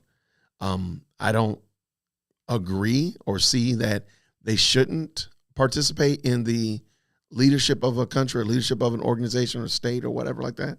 I don't think that's the case at all. Sure, we can get into some weeds and definitely get into some thorny topics, but I'm not going to. In the church, absolutely not. Out in the world, we can have that discussion. There we go. How's that? Did I answer correctly, Taylor? Thanks, Taylor. My daughter wants me. You want to be in charge of cybersecurity? Okay, I like that. You can take that comment down. Okay, I can dig that. I can see you running some cybersecurity.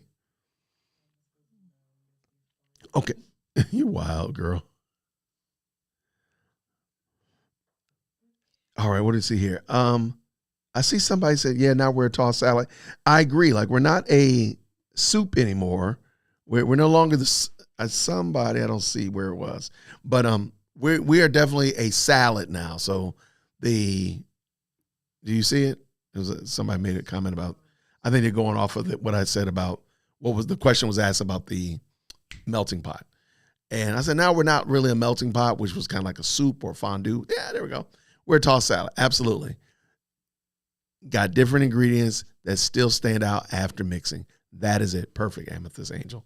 I agree. Like that's 100% where we are today. And I don't think that's a good thing. And I think salads are great, but I don't think that's a good thing for us as a people, as America, to be so divided that literally you can shake and stir and mix all you want to, but those little cherry tomatoes are never going to not be cherry tomatoes. Those, I was going to say raisins, those cucumbers you put in the salad, those carrots, those are going to still stand out no matter what. Somebody puts raisins. Okay, don't put raisins in the salad. Olives. How about olives? Is that okay? Olives are acceptable. Okay. What did your daughter say? My daughter was talking about.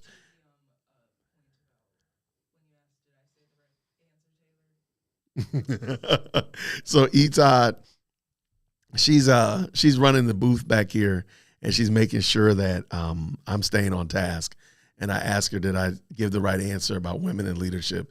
And she said she doesn't really care. She just wants to head cybersecurity. I don't know that. Oh, by the way, I'll send you somebody replied to your question about that your text message that you sent earlier before the show started. The text that I sent on your behalf. I'll send it to you. Y'all, my daughter is hilarious, y'all. We gotta get, all right, I've got to get a camera on this back here on this back on my producer desk, because y'all got to see how crazy she is, man. Y'all got to see how crazy my kids are. You got to see it. Y'all got to see it. All right, what we got?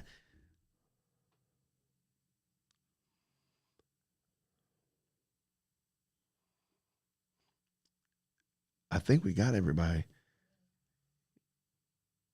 I think we need Taylor to come on the show. Taylor, you need to jump on the mic. I muted that mic over there anyway, so don't worry about it. But okay, I'm sending you this. I love it. One day we're gonna get it. We're gonna get it ironed out. We're gonna get it ironed out soon enough, and then you'll be like, "Yo, I'm having a great time." All right, did we miss anything? I think we are golden. There's a question. Let's see.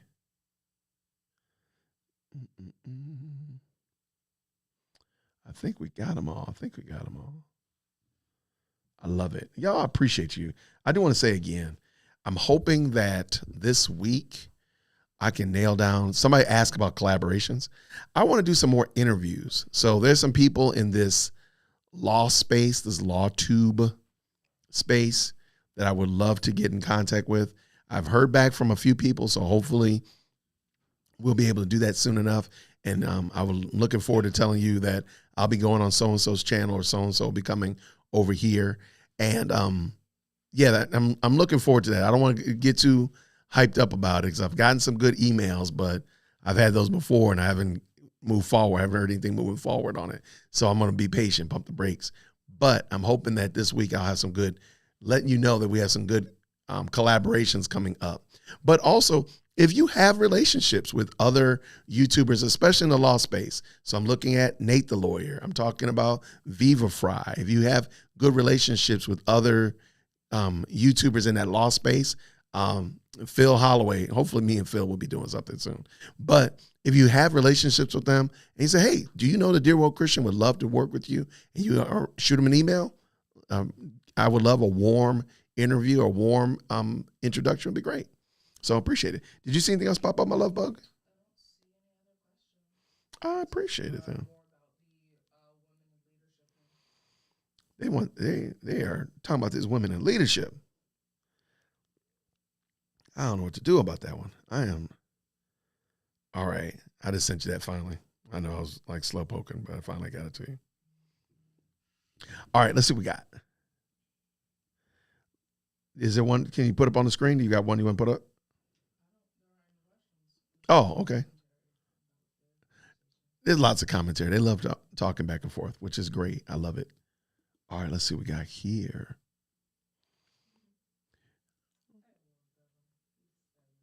Devin is hilarious. He loves you, Taylor. Did you all see the colleges, the graduations that had protests for? That was crazy.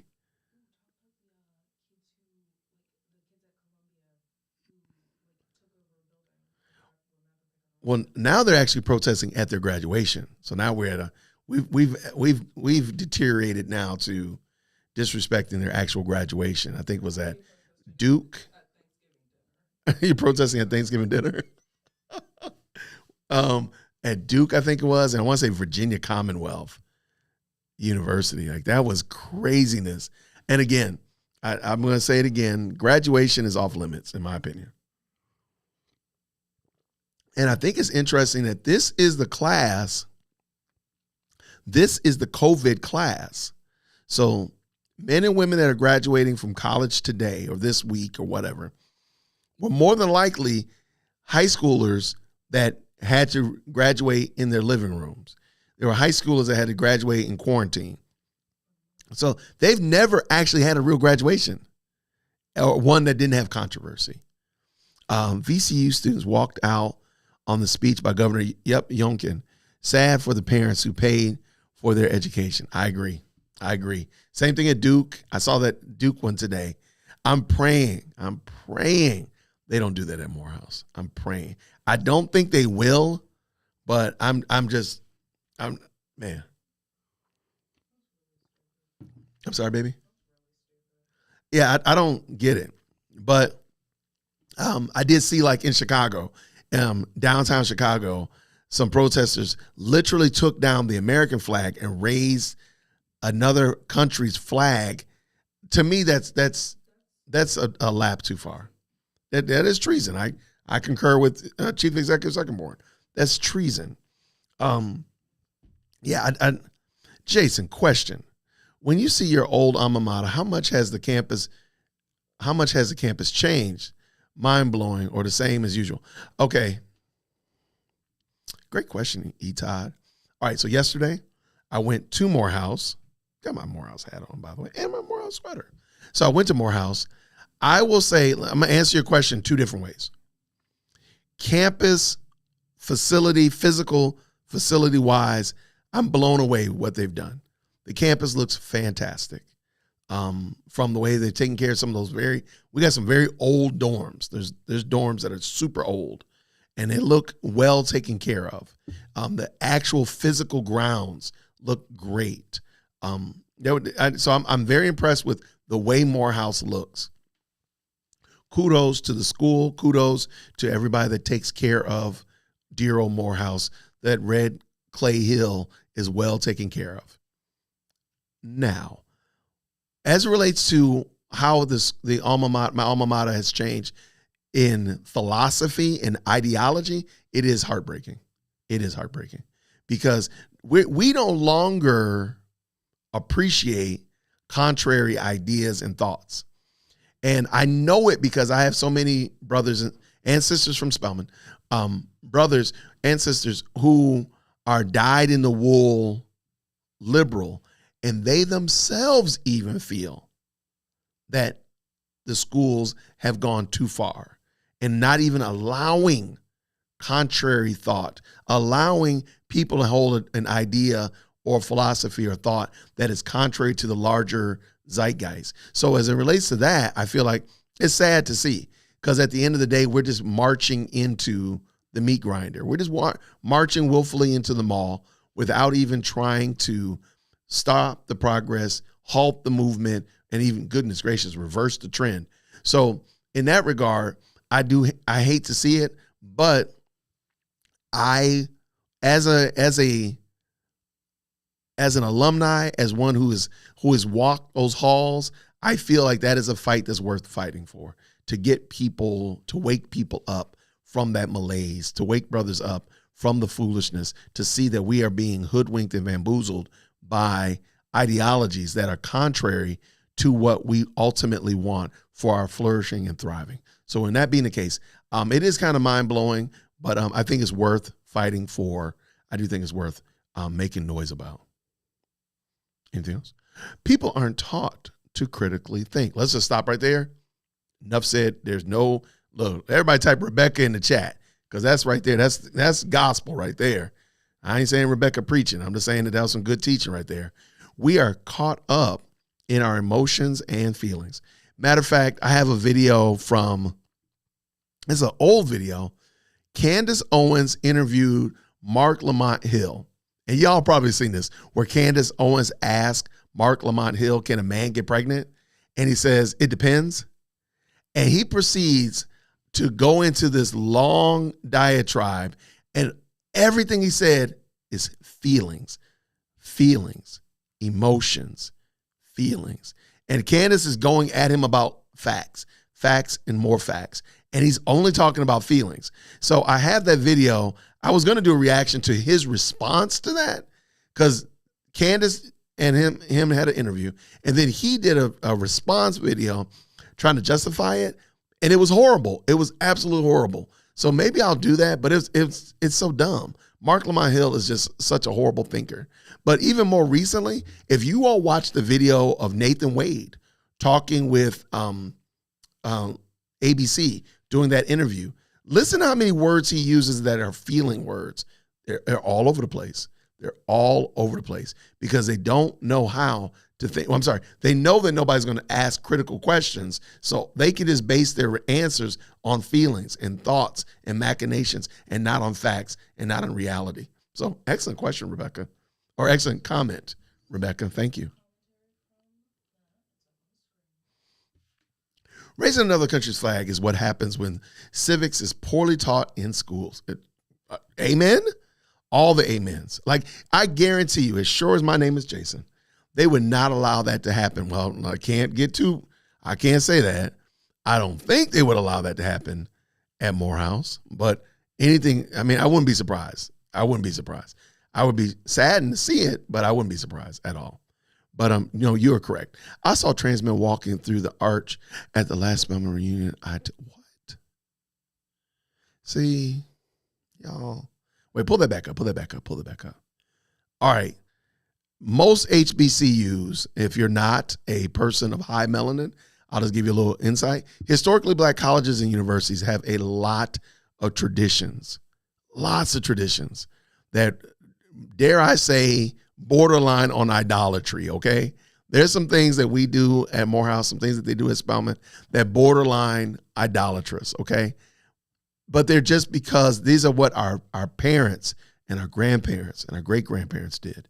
Well, at Spelman, there is an archway in their quad area. There's a large open quad area between a lot of the schools. You've seen this in the Cosby Show. If you ever watched the Cosby Show, it was actually filmed at Spelman. And there's this large quad area. And there in the corner of in front of their chapel is an archway. It's just a flowered archway. It's not really imposing. It's nothing really special. But that is where Spelmanites will march through there once they've become women of Spelmanites, and have graduated. Very akin to when Morehouse opens the gates. The first men to walk out are the new Morehouse graduates. Let me tell you right now, if you want to guarantee somebody will throw hands, if you want to guarantee that you will get into a fight, walk through that arch at Spelman. I'm telling you right now, if you are not a Spelmanite, if you are not an alumni or an alumni rather, I'm guaranteeing you right now, you want to see something happen foul, walk through that arch. So as Nakia said right here, to see a man walking, like I have never walked through that arch. Yes, baby. Trans men. Is that, so they're going the other way? Okay. Let me see. All right. So this is a woman pretending to be a man. Okay, let me say yes, that's why I don't want to play this game, because it's just so confusing. So Chief Executive Secretary Bourne has corrected Dear World Christian, saying that there are women pretending to be man. So I saw a trans man walking through the arch on the last reunion I attended. Okay, let me say it like this. If you are an alumni of Spelman, you are the only one that's right to walk through there. If you are now pretending that you are a man and you're marching through the arch, I don't know, man. That's on them. That's problematic. I hate it, because I know I've never walked through the arch myself. They don't even want you to walk by it. They don't even want you to walk by it if you're not an alumni. We got so many traditions. We're wild, boy, I tell you. After seeing an article for the first openly teen man in 2018 to graduate from Spelman, a woman that thinks she's a man, I already knew it was all downhill. I don't remember seeing that. Really, Rashida? I'm not surprised. Let me say it like this. I had a philosophy, and a lot of people disagree with me. I personally think Morehouse and Spelman should merge together, and then that way you don't have to worry about it. And then that way it's just done. Because you have an all-female school, an all-male school. They become, let's just call it what'd you say? No, they become Spellhouse. They become Spellhouse. And then you can have women graduate from Spellhouse, men graduate from Spellhouse. You can have, because at this point, it's going to be that. I mean, it's the last bastion of an all-male and all-female schools. And this is what's going to happen. So Mark Lamont would not feel the same if his son decided to be trans. Mark Lamont no, you know what, Nakia, I disagree. Because have you heard what Mark Lamont has said about the protests? Oh, he does not care. He wants his sons or his children or whoever is in college, he wants them to participate in that foolishness. He's bought hook, line, and sinker. He drank all the Kool-Aid. I wouldn't be surprised. I would not be surprised at all. I want to do a video making fun of him losing his job at the Griot, but I think that might be poor taste, because y'all know Dear World Christians tries to be the most tasteful fellow on the internet.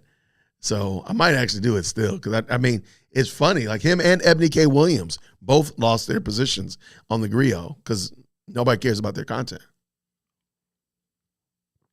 I'm here for all the smoke. This whole trans movement is becoming a social contagion. And I agree.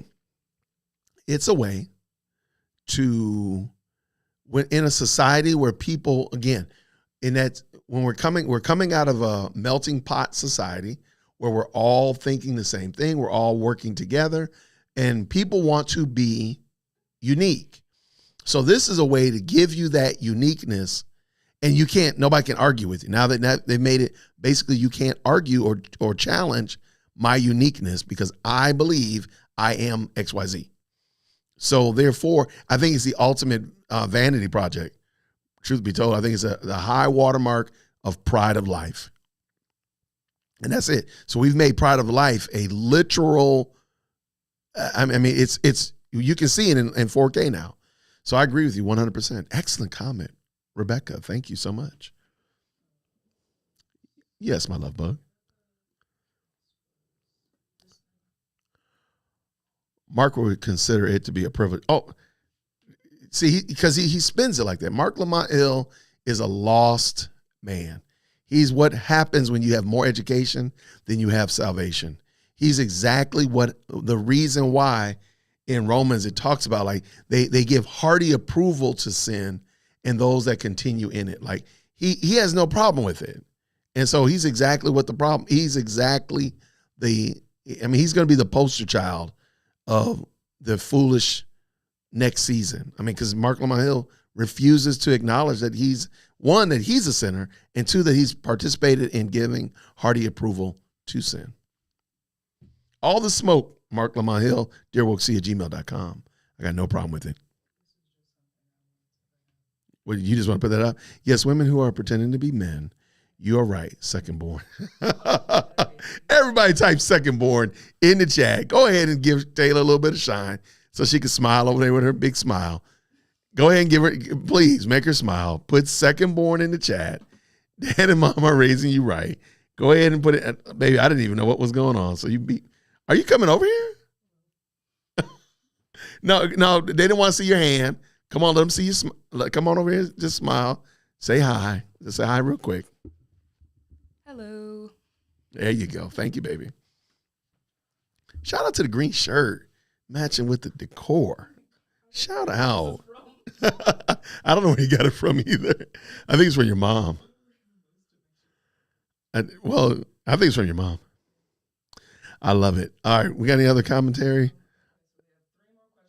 Oh, please. Yes. Let's go. Thank y'all for shouting out second born. Terry Adams says, what do you think about the leadership stepping down in Milwaukee, Wisconsin for election fraud? They should have stepped down. The people, I think this is what happens, Terry Adams, when the people hold their leadership accountable. We have entirely too many unaccountable leaders running amok in cities and municipalities, townships like Tiffany Enyard, and all over the place. People need to hold their elected officials accountable. But that being the case, however, you can't replace bad leaders with bad-ish leaders or okay, sort of, kind of, but not really better leaders. They have to actually be different. They actually have to be better leaders. That is what I think is the issue. So at the end of the day, them stepping down because of election fraud is the right thing, but we can't put in people that are going to prop up election fraud on the other side of the equation or anything of that nature. We need people that aren't going to do the right thing. And therein, I think, is the problem, because I think there's just too many. There's a lot of shady people in politics. But no, great question.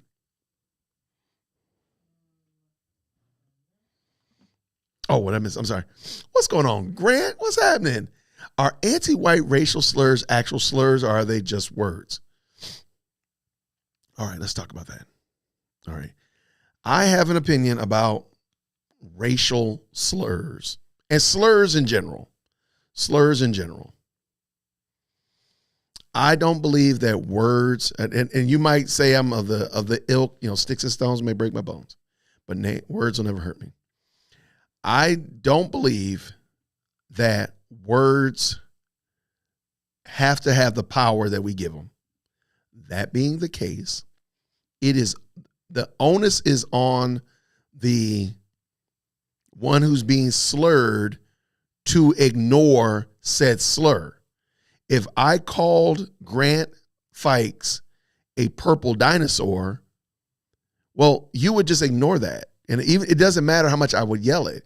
Grant, you're a purple dinosaur. Grant, you're a purple dinosaur. Maybe I say it in another language, draw pictures of you as a purple dinosaur, whatever. You would just ignore and say Jason's ignorant, and you wouldn't give me any energy. Why don't we do the same thing with racial slurs? Just ignore them. They're words. Now, once you take that word and act and respond accordingly as they wanted you to, then you've lost. They got you working in your feelings. They got you working out of emotional. And I've already said this before. Once you start working out of emotions, you're never going to come back to facts. So it doesn't matter what the fact is. It's the fact that you're responding out of emotion. You're not going to come back and deal with the facts. And if you've been married and you've ever had a heated discussion with your wife or your husband and said, you act just like your mother, and I never did like your way your father spoke, trust me, you never came back to the facts.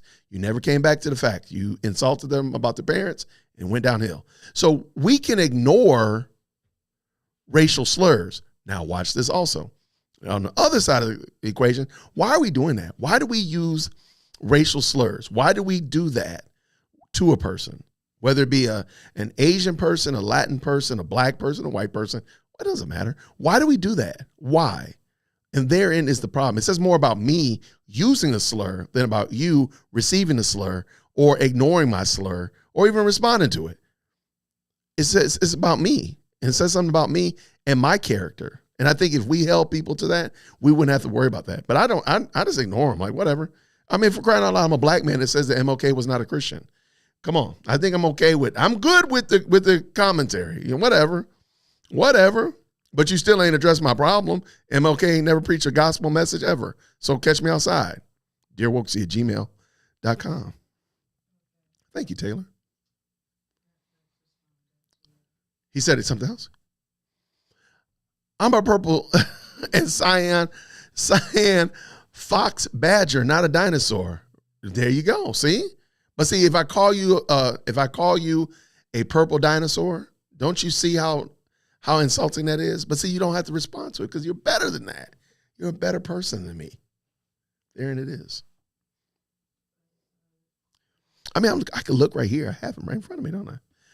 I own a shirt with Cracker Jack snack brand logo edited to the less offensive Caucasian Jack.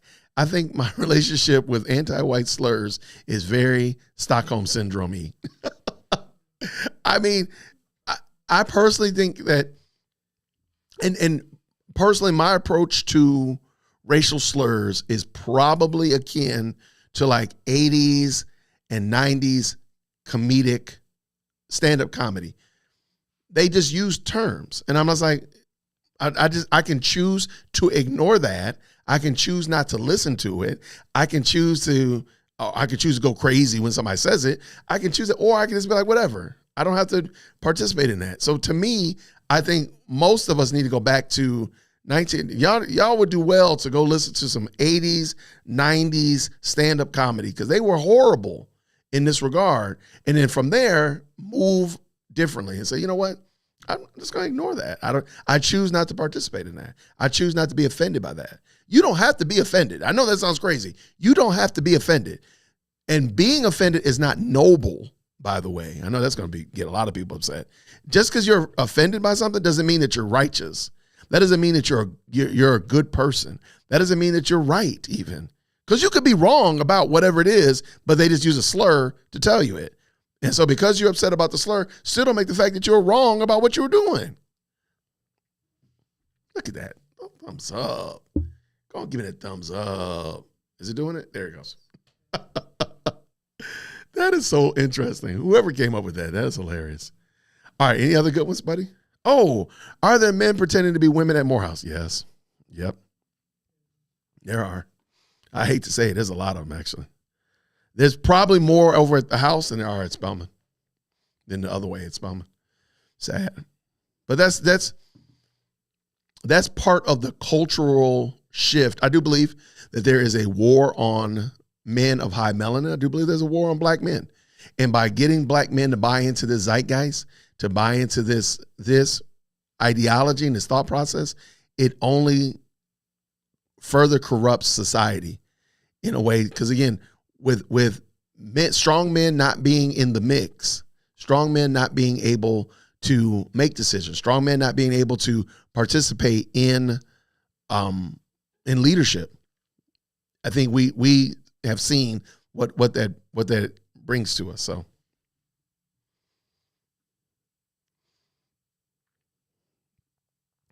Female erasure. I do believe that. I totally believe the feminine erasure, Samantha, of true feminine women being removed off the playing board, being replaced by women, boss chicks, city girls, that type of female. But then also men that pretend like they're women. Because don't you remember? I'm old enough to remember when females were paid less in the marketplace. Females were treated worse. Now we got all these men that are pretending like they're women. Why? I thought you were in a place of position of power, and now you're going to a position of lesser. I thought women were being oppressed. I thought that was the case. Oh, it was just a scam. They just finessed us. Uh-oh. Yes, how may I help you?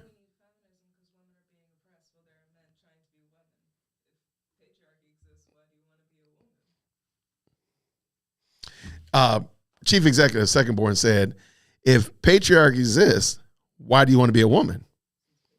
Because of the patriarchy. So you're moving from the position of being the one that is oppressing, AKA a man, to now pretending like you're a woman being oppressed. I guess that makes sense. Well done, Chief Executive Second Born. Your dad must do a great job teaching you. Your dad, rock on. Shout out to your dad. All right, you got any other ones up there, baby? Thank y'all so much for the participation. I appreciate you. They keep adding so many colors to these flags. That's why I don't play with them. I don't play the game. Y'all have fun, knock yourselves unconscious. I'm not participating with it. Nope. Not going to participate. Y'all don't. And the fact that you're not even discussing what your colors mean, because you're adding things in there that are not only an abomination, but dare I say blasphemy. I mean, you're going well past this insane. So y'all go ahead and do that. Y'all rock on. I'm not participating in it. Nope.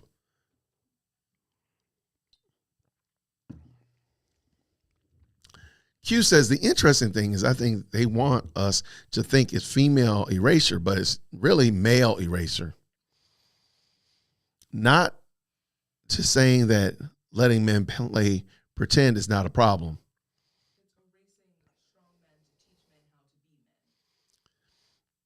Yes. Okay. Look, I think it's an erasure of true masculinity and true femininity. There we go. I think that we're removing true masculinity and true femininity off the board, and we're replacing it with boss chicks and soft men. I mean, that's what we're doing.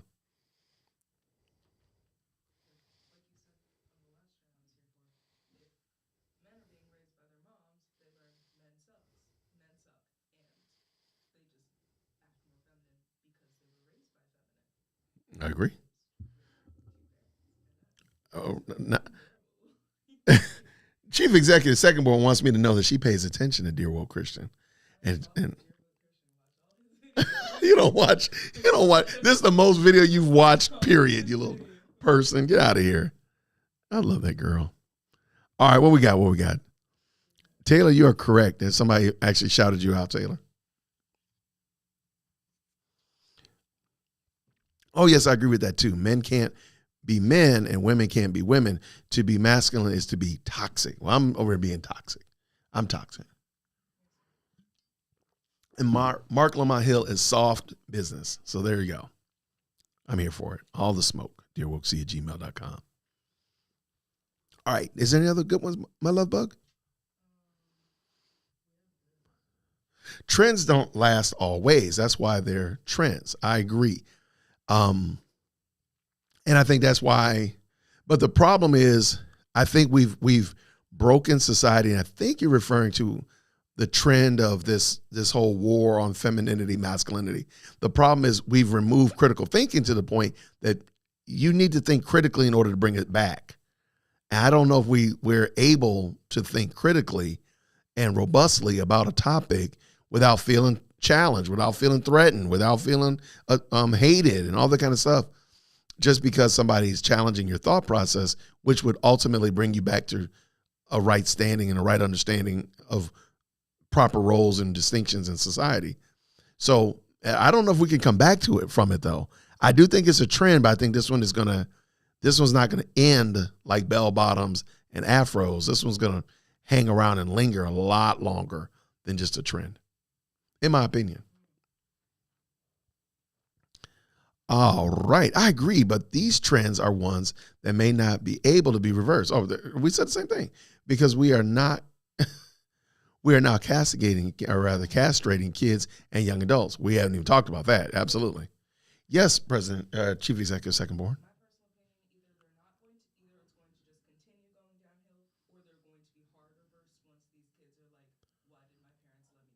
Oh, no, that's going to happen. Oh, that's going to be.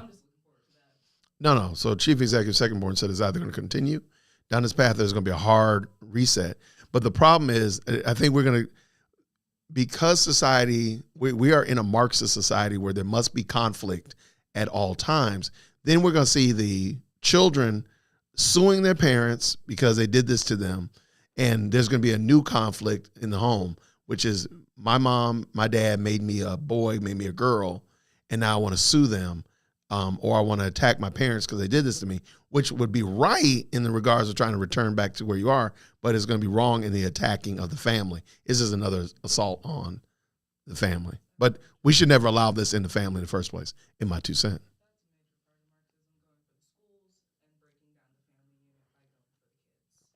Oh, no, Taylor, maybe you should have maybe got on the camera. I think you should. I think you should unmute your microphone. That's a red one. You should, that red mic right there, you should unmute it, and you should just plop your little self. I don't know if that camera's on. I don't think the middle camera's on yet. It's not on. Yeah, it's not on. Okay. Sorry. All right.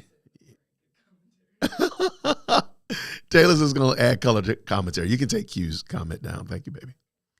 All right. I think we good. Did you see any other good ones or any others popping in? Thank y'all so much, everybody. I appreciate you all stopping in.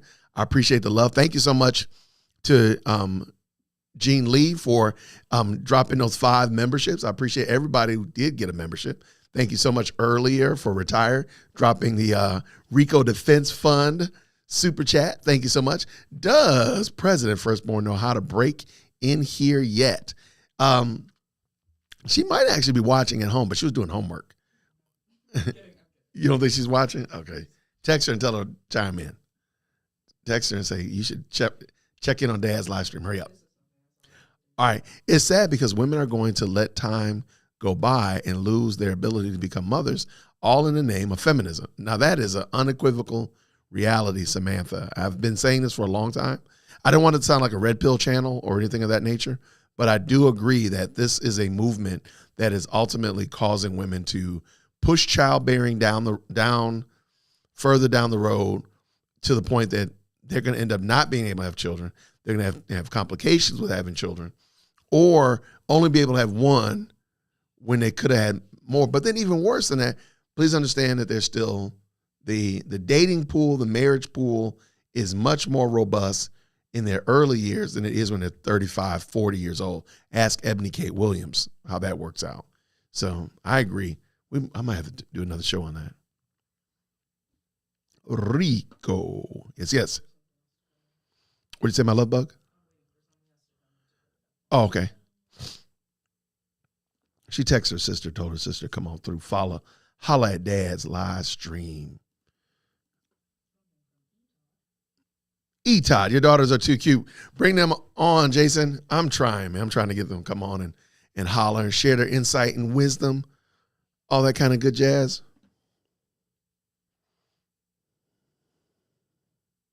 Samantha says, God is good. Thanks for the stream. You're more than welcome, Samantha. This has been fun.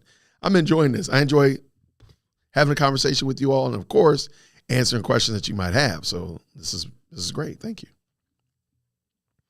I appreciate it. We are told children are a burden and you should pursue your dreams. To me, as the more and more you watch, as you get older, you know more people that have passed on than you know people that are alive. And when you realize that people are passing on and they don't have family to walk alongside them, they don't have anybody to take them to the doctor, don't have anybody to in their latter days, and they're going to close their eyes with strangers. That is so sad. That is so sad. It's not guaranteed that you would, again, you might have one kid and the kid might pass away before you die. Okay, got you. But for the most part, having family around you is really a blessing. So the idea and the notion, sadly, they've bought a bill of goods to go after their dreams, to become boss chicks, to do this, that, and the third. And then when it comes time later on, they're doing again, like Ebony K. Williams trying to become a single mom and such like that because she's a power broker.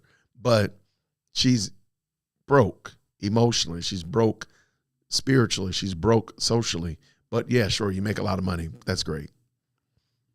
And no man is looking for that. That's the problem. No man is looking for what Ebony K. Williams has. And we know that because no man is taking her up on it. That's why she's going to be a single mom. Are there any new happenings in the Fonnie Tyrone with Fonnie Tyrone Willis? Okay, so tomorrow, I believe we're going to hear. Well, I'm sorry, the appeals court on Thursday dropped that they're going to hear it. I think they have until, don't quote me on this, I think they had 10 days to make their actual appeal. So I would hope that they had it ready, but so there's that. And I'm sure somewhere, Fonnie was somewhere darkening somebody's church or something like that, some kind of political, because remember, she is running for office. And don't forget, this is the 12th. There's 9 days until the election here in Fulton County. So that being the case, I'm sure she's somewhere campaigning. So I'll check the traps when I wake up in the morning. I'm sure there'll be something fun in there. So don't be surprised if I go live tomorrow. Well, I can't go live in the morning because I have a recording here at the studio tomorrow at 10. But don't be surprised when he leaves. We might go live and talk about it. But at the current moment, I don't know anything else happening with her. We do know that Jim Jordan asked for some documents from both Fonnie as well as Nathan. Of course, the Bill Cowsert is asking Fonnie to come to speak to the Georgia Senate Committee. So there's that. And, there's a lot of things like that. But I don't think anything etched in stone as of yet. Good question, though. Good commentary. What we got? Anything else, my love bug? I think we're good. Oh, my goodness. I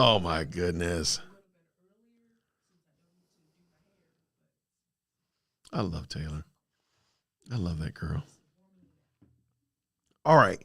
Let's do this because somebody's informing me that she did not get her lunch ready for school tomorrow.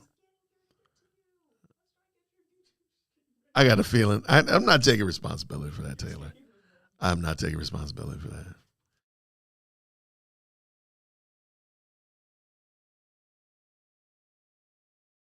Did you mute my mic? You did. Is orange on? Okay. Okay, I'm just making sure. I think you try to mute my mic, Taylor.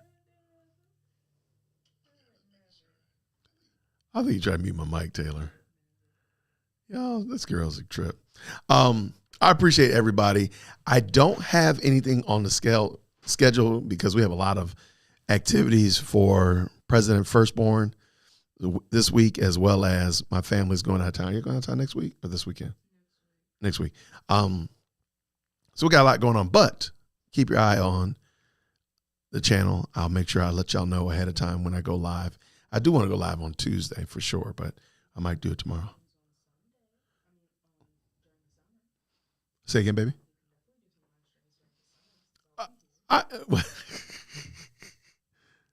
What does that mean? What does that mean?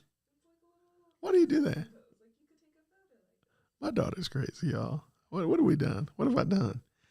You're out of control. I love it. But I appreciate you all so much. Thank you so much. To all mothers, happy Mother's Day. I really hope that you all had a fantastic day. Enjoying your family and enjoying those ones that love you and that support you. So happy Mother's Day to everybody. To everybody else, happy Sunday. Hope you had a great Lord's Day as well. This week, like I said before, I don't have anything on the schedule as of yet, simply because we've been busy. Yesterday was kind of hectic, but I will be back on track tomorrow. So I'll let you all know. You'll see the updates and all that kind of good jazz like that. Did anything pop up on the scale? Okay, perfect. Okay, thank you. But let's do this real soon. Lord willing, we'll do another live tomorrow, or definitely by Tuesday for sure. And just, see what's in the traps. If you do know other YouTubers that you would like me to collab with, send me an email or introduce us together. It'd be great, especially if you haven't heard me talk about them or you think that somebody might want to work with. That'd be great. I'd have fun doing that. And I'm looking forward to doing this all again real soon. I thank you all so much for everything that you do. Thank you so much for the support and the love. We really appreciate it. Taylor, you appreciate it as well? Taylor even appreciates it. Even Taylor's smiling. You got the middle schooler to smile. Y'all know that y'all doing the right things. That was a really convincing smile. I've got to get a camera on it. I got to get a camera back there. I must. Even if I don't get a mic yet, I got to get a camera because people got to see how silly you are because you're nuts. But we'll make it happen. Everybody, thank you all so much. Let's do it again real soon. Until next time, everybody, grace and peace. Take care.